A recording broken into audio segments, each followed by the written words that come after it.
अस्सलामुअलैकुम वरहमतुल्लाहि वबरकातुहू। नाज़रीन, मैं हूँ आपका होस्ट मोहम्मद आसिफ ज़वार सऊदी। आप देख रहे हैं नूर हिदायत ऑफिशियल। हमेशा की तरह एक बार फिर एक नए तस्कीर के साथ आपकी खिदमत में हाजिर हैं। उम्मीद करता हूँ आप सभी हज़रात बखैरियत से होंगे। अल्लाह रब्बुल इज़्ज़त आप सब पर अपना ख़ास फज़ल व करम फरमावे। साबिक़ा लेक्चर के अंदर हमने निकाह फ़र्द और वाजिब को बयान किया था। आज हम गुफ्तगू करेंगे निकाह सुन्नत, निकाह हराम और निकाह मकरूह तारीमी।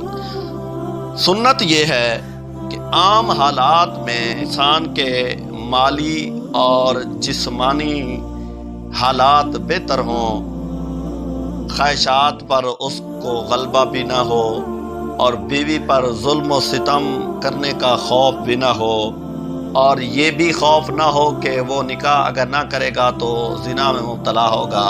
ऐसे शख्स के लिए निकाह करना निकाह सुन्नत मुअक्कदा कहलाता है।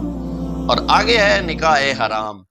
ये वो है जो मर्द बीवी के हकूक यानी नान नफ़के की कुदरत भी ना रखता हो और औरत पर जुल्म व सितम करने का उसको यकीन हो, या ये कि निकाह ही इस मकसद से करे कि निकाह के बाद बीवी पर जुल्म व सितम करेगा, उसको तंग करेगा।